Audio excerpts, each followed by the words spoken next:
Salut à tous, ravi de vous retrouver sur canalturf.com dans cette émission Direct Course. Nous allons nous pencher sur le programme de ce samedi 7 février avec une réunion de qualité sur l'hippodrome du plateau de Gravel. A commencer par le Quintet, le prix de Munich, un exercice de vitesse de 1100 mètres, départ lancé. Voici ma sélection pour cette épreuve. J'ai placé en tête le numéro 3 Chelsea Boko qui à mon avis constitue une base de jeu tout indiquée. Le cheval a été convaincant lors de son succès obtenu dans le prix de Lille et dernièrement dans le prix de Luxembourg il n'a pas eu le meilleur des parcours avant de bien se relancer. À mon avis dans ce lot, s'il peut avoir un scénario de course à sa faveur, il devrait pouvoir mettre tout le monde d'accord. Il sera confié pour l'occasion à Franck Nivard.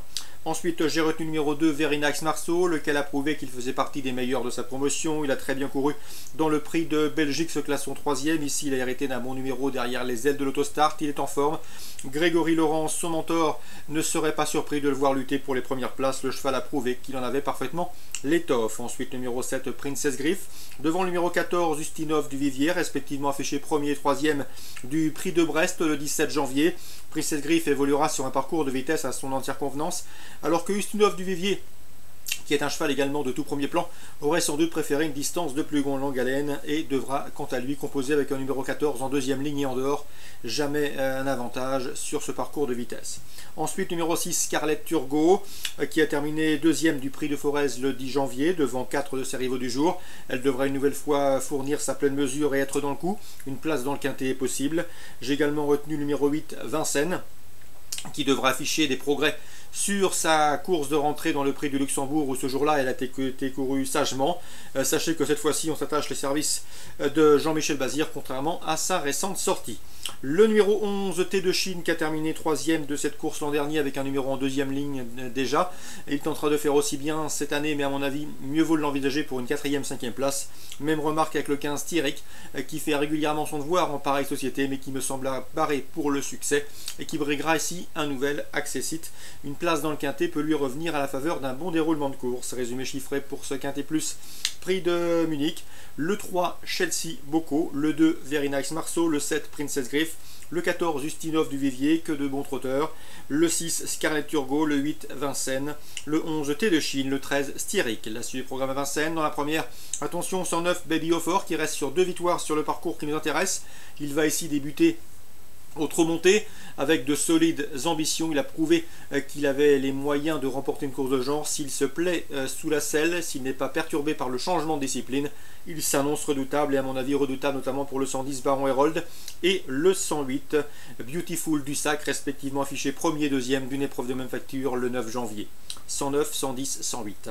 Dans la troisième, j'aime beaucoup le 309 Buffalo de Bel-Air qui ne cesse de courir de progrès en progrès. Il reste sur 3 victoires consécutives, dont 2 obtenues au niveau groupe 3. Cette fois-ci dans le prix Ephraim, il s'essaye au niveau semi-classique, une catégorie qu'il a déjà affronté au trot monté, mais jamais au sulky. Ici dans ce lot, je le vois une nouvelle fois jouer la victoire, le 309 Buffalo de Bel-Air. Le départ reste son point faible, il faut rester vigilant dans les premiers mètres de course, mais ensuite c'est un véritable rouleau compresseur, il n'a besoin de personne et peut s'imposer en force.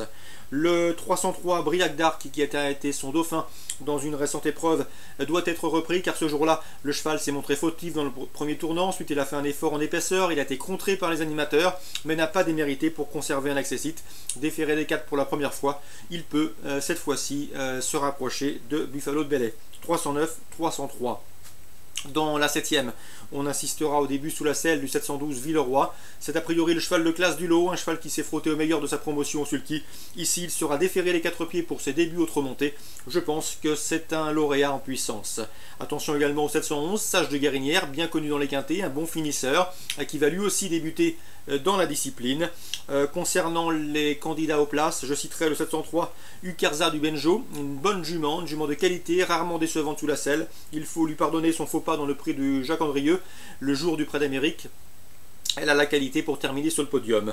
Attention également au 705 Véloce de Banet.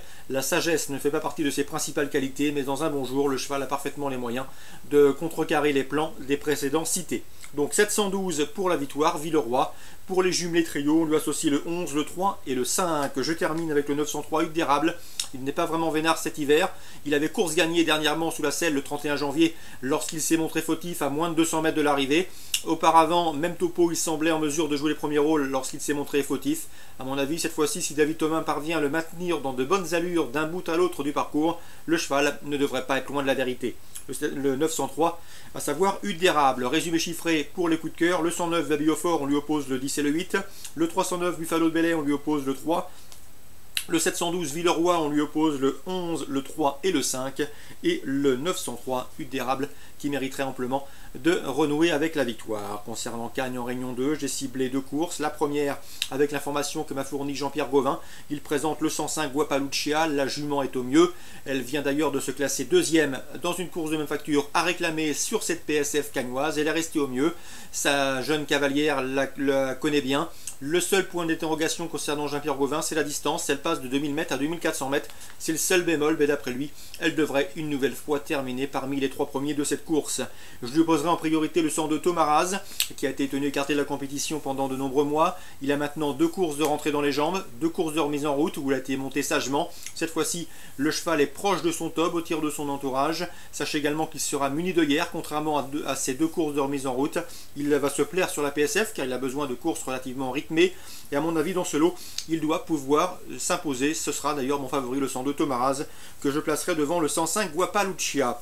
Concernant la 5e, j'aime beaucoup le 507 Xarina, qui avait très bien couru sur ce parcours, se classant deuxième le 17 janvier. Son jour est proche. À mon avis, elle trouve ici l'occasion de débloquer son compteur.